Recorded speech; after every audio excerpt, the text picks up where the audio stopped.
Hey, welcome everyone. This is Dan coming to you from the wood shop at DTM Woodwork.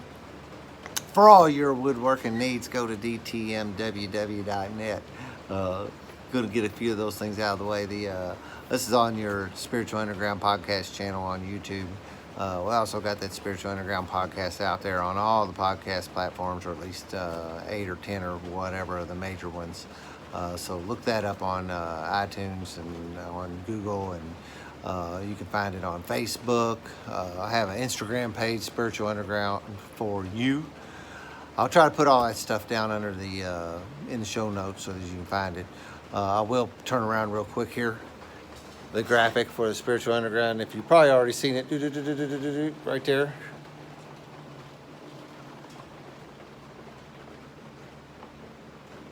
That's what you're looking for when you go out hunting.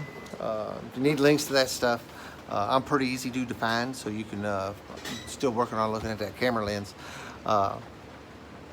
You can find me out there on Facebook and Instagram and all that, and you can find me at dan@spiritualunderground.org. You can go to spiritualunderground.org and find show notes and a contact me page. Just a bunch of ways to find me. Dan@dtmww.net. Go to dtmww.net and hit the contact page. Pretty accessible, dude. If you look hard enough, you will find my phone number, because it's out there in plenty of places too.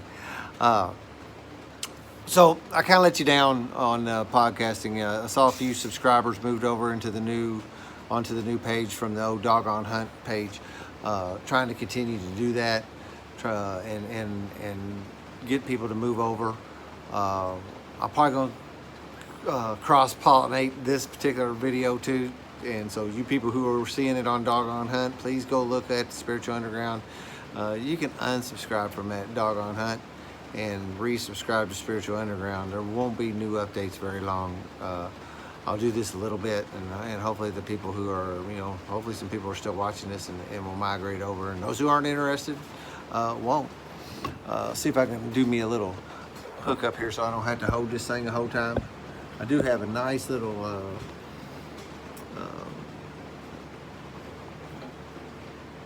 attachment for my tripod now too, that I can do this, and then a little button that I can operate that camera from it, but I haven't done it this time. So a few things going on. We got these Spiritual Underground podcasts going on. If you've been paying attention, which I hope you have, I did my story this past Saturday.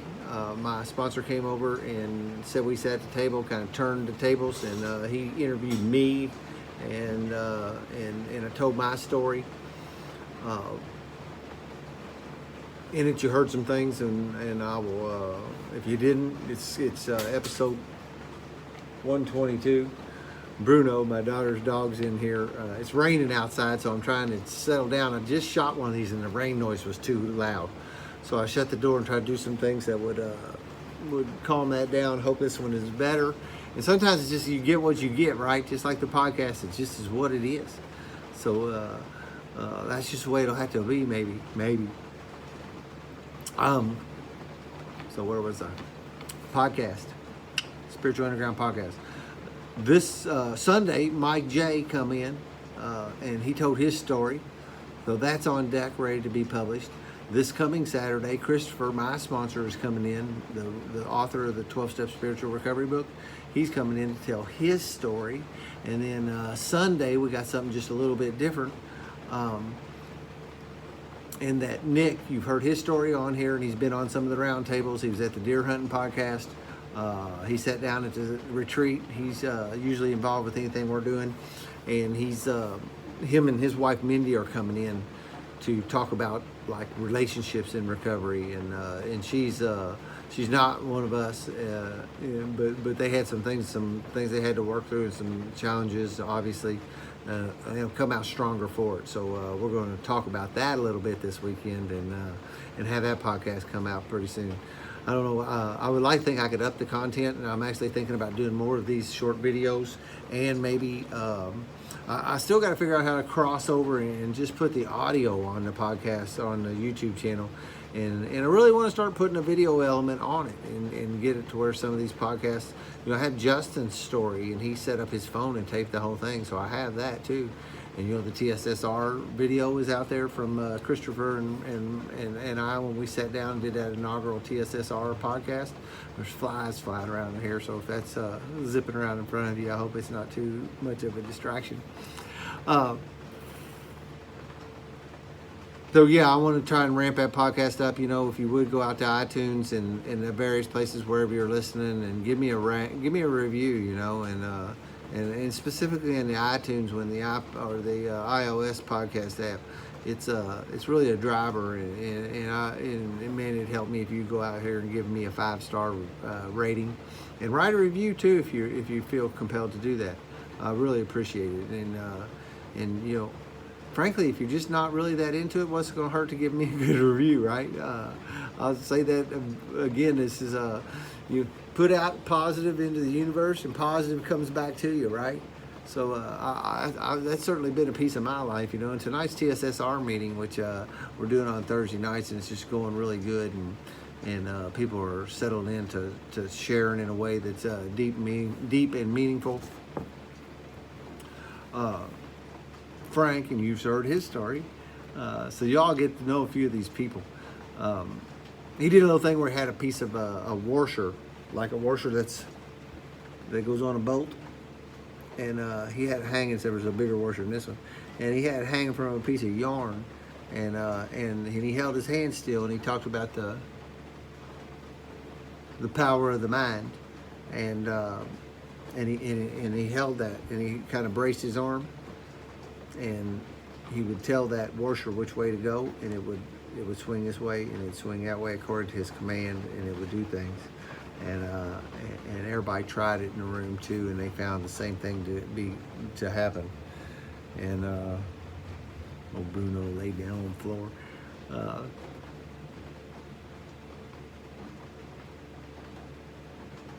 So a lot of people shared some pretty cool stuff about that, and as I was sitting there thinking, I thought, what is that not prayer? To ask this washer to do something and it does it. You send that energy out to the universe. Maybe that's prayer. Maybe that's that power. We talked tonight, just tonight, a friend of ours. We have an app, and it's a group chat thing, and we all stay on there, and we can stay in contact with our home group, and our tribe is what we call it. And one guy's dog, he's out of town, and has got a message from his wife. His dog was having seizures and stuff, and wasn't doing well, and he asked for us to pray and send out some prayers, whatever that meant to you, and of course we did. And a lot of people, they will, even the ones that maybe didn't do it overtly outwardly on there, a lot of us will posting it that we did. But I know we're all sending positive thoughts his direction, and a little bit later he gets on there and says, thanks for the prayers, guys. The dog seems to be back to normal. Suddenly back to normal. That's the power of that, And before you push the button, because he's talking about prayer and he's talking about religion, and that's not what I'm talking about. I'm talking about this universe thing, whatever is going on. The thing that the same power that whenever I prayed, go listen to my podcast, I was going to go to couldn't do home incarceration at my house because I've been doing. I was committing crimes in my neighborhood, and the place I was going to go became unsafe because there was medications in there I wasn't going to be able to stay out of, and I didn't really have anywhere to go but pray, and that's what I did. I prayed all week to get that for whatever this power is to support my recovery. And when I went down to sign in and get the final, and I don't know what the legal terms are for all this stuff, but when I went down there, they had my address wrong, or the address had magically changed in the paperwork, and I was able to do my home incarceration out of my own home and not at that location that was going to be unsafe for me. I prayed that I wouldn't go to prison, and I didn't. I hear people all the time these stories in recovery. Just for the heck of it, I've been making these little recovery tokens, so that'd be a DTM portion of this, and I carve in these maybe 6 months or whatever. I've been making TSSR tokens. There are no TSSR tokens, so I've been making the 30-day and 60-day tokens myself out of wood. So that power of the mind, power of prayer, whatever you want to call it, power of the universe, power of your inner being and getting in touch with yourself. I think it's all like a mixture of that. And I think when certain people, when you see it as a certain thing, that's perfectly okay with me, because I am completely on board with this whole thing that 12-step recovery teaches me about it being a higher power of my own conception, right? So whatever yours is, Kleenex, Coca-Cola, doesn't make any difference to me. I'm good with it, but I know it works, and it works in my life. And Frank was doing those magic tricks tonight, showing how that worked with that little washer. Matter of fact, Frank was one of the ones that was a recipient of that one night, and I'll talk about it briefly. He had put out the alert that his wife she'd been battling cancer and been having a lot of real health issues, and she was having seizures at home, and they dialed 911. They were racing her off to the hospital, and he was pretty lit up and with obvious concern, right? And a little while later, he reported back. He said, "Well, sorry guys, I think I might have overreacted." Same kind of thing as with the dog. She seems to be okay, and they're at the hospital, and they can't find anything wrong with her. And man, it just comes straight to me, just like that. It come to me this. Maybe you didn't overreact.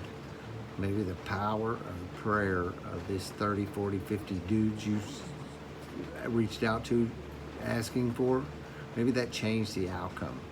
Maybe it did. It's happened more than once around me. I'm no longer believing that those things are coincidences that's happening around me. So we talk about Spiritual Underground Podcast a little bit, what's going on there, what's been going on, and what's going to be going on. You want to be on that, man? I'm really getting ready to figure out how to do that. I'll tell you one other thing. Did I tell you? I don't think I did. I wanted to get into the nicotine quitting thing on that too. So I got a really good friend that has signed up. He wants to. He lives in Virginia. Have a circle of people who we quit nicotine together. We were all like in a 30-day range of our same quit dates, and we did this together. And we're coming up on 600 days. Our group is myself and another guy. I'll just use his first name, Billy. And I'll call him the Colonel. Billy, the Colonel, and me. I got banned off that website. Those two guys raised enough hell after I got banned that they got banned too. And a couple other people just left, and it's quite a comedy, to be honest. And Jim and I the Colonel and I specifically have a bit of a resentment against those folks. I'm trying to deal with that, and I'm okay about it, but I still do. And what I'm going to try to do is do this nicotine quitting podcast and talk about that in fun and not in a negative sense to them, to that website that helped us get quit. Now, we've been quit a long time, because I think it was 132 days or something whenever I got banned, and now I'm 597 today. 3 more days will be 600. So I've been quit a whole lot longer without them than with them.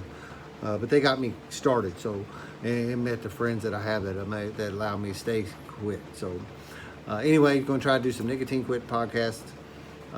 So where I was going with that is that I'm going to practice doing maybe some interviews where I'm not. I love to do them here at the podcast table, and it's got the protective stuff on it right now because I got a piece of wood on it, and I'll talk about that in a minute because I'm going to get into some DTM woodwork stuff in just a second. And I got a tablecloth over it, and I use the podcast table for a work service when I'm not doing podcasts. It makes it really nice, but I don't want to wreck it, so I put some protection on top of it. I got a piece of plywood I put on top of I got double heavy duty tablecloth on it, and then I put a piece of 1/4-inch plywood, Luan type plywood on top of it, and then I can work on top of that. So keeps it pretty protected, and it's a really solid table, so it works good. I don't want to beat on it or drill into it or anything like that where I'm using it in that manner. But anyway, that's all crap y'all don't care about. So I like it when somebody can sit down here at the podcast table with me and we interview each other and I get to look into your eyes, but I'm looking at maybe doing something remotely. I know my podcasting host, Anchor, has a way that I can do that. And, I could use Skype or some other type of app like that probably to do it too. So I'm looking into doing some remote podcasts in that regard where I can interview some people. So if you want to be on a podcast, man, and tell your story of recovery, whatever it is. You know, you heard Kat's story. She she recovered her true self, her true soul through practice of yoga. So, you know, it doesn't have to necessarily be 12 steps. That is my primary thing because that's where I got well, right? But I'm also open and I'm interested in seeing, because yoga is a big piece of my life too, and it helped help my recovery progress, level up.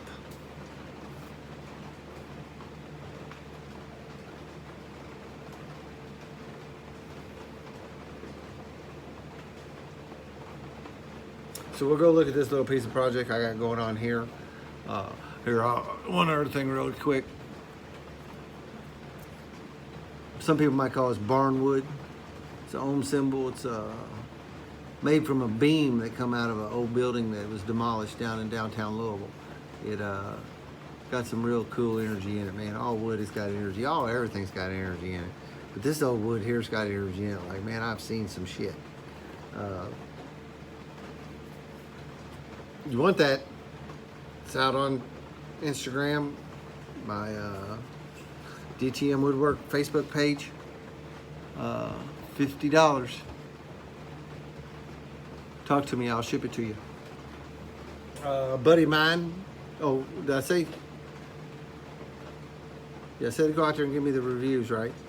Go out to Apple and give me some 5-star reviews or ratings, and write a review if you will. That's putting that out into the universe. We did the retreat, the men's retreat, and I always got my hands in the fire. Another thing I always have is that men's retreat is that the guys can't shut the door, man. They cannot shut the damn door. We got an air conditioner running in there. We're going to be sleeping in there later on, so I don't want it full of bugs. And every time I turn around, the damn door's open, you know, and it's been that way since this is the 6th spurt. I think I've been hollering this every time, and so I do it kind of a joke now, but it's turned into a little tagline for us. Shut the fucking door, over and over again. Another thing, well, we took a group picture, man, and I looked over and I'm setting up the camera, and I'm getting them all lined up, and they're kind of in the front of the cabin, got a little cabin in it, and I look past them. Damn doors open. Perfect. Marshall was a good guy. He come into the group, and he came to Spurt. You heard him on the Spurt podcast, and I've always got my hands in the fire while I'm tending the fire and doing stuff, or rolling over baked potatoes and doing things like that. And another thing I tell them, I said, that orange shit down there is hot, and they laugh at me. And I come home, I don't have any hair on my hands or arms up to about my elbows. So Marshall got me some gloves, and I got the yin yang symbol on it, and it says Link Cosmos gifts. And today I can receive gifts from people. People give me things, and I can say thank you and receive it with some gratitude. You should be saying, man, you didn't have to do that. Don't you know? And let me pay you, and you know, different things like that. And today I can say thank you. These look like traffic cop gloves, don't they? Probably could still use them for that. 1,450 degrees. Cool. I think I've seen gloves. I think I got one of them in the house, same kind of stuff. But thank you, Marshall. Too cool to be getting gifts.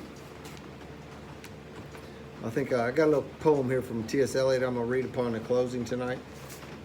I'd like to do that and maybe make a permanent kind of thing. I don't know. There's a lot of stuff. I still send out my day count on that nicotine stuff to a whole bunch of people and post it in some places. It's my promise to you when I tell you how many days I am. And now, like today, I'm doing these handstands. So we're at the 100 days of handstands. So today was day 6.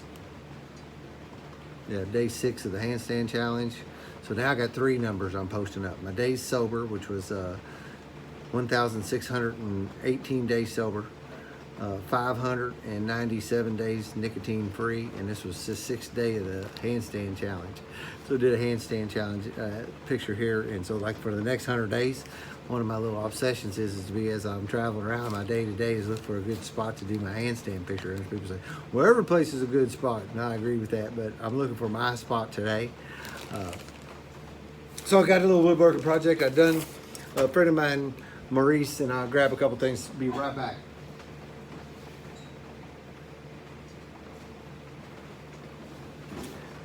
He bought some pieces out, saw some stuff I had at the yoga studio, and he called me up and got my number from them and wanted some stuff, and I made him a few little pieces. I make a little, looks like a seated yoga person in a meditation pose, and the legs look like a infinity symbol, like a figure 8, and it was kind of a neat thing. And he wanted a couple of them. I made a couple of them for him, and then he asked me if I could make him his tabletop, and he wanted something. He's not real big on kind of wood and these kind of things, what's what, but he knows what he wants. He's really creative. He wanted a white, light colored wood, and he wanted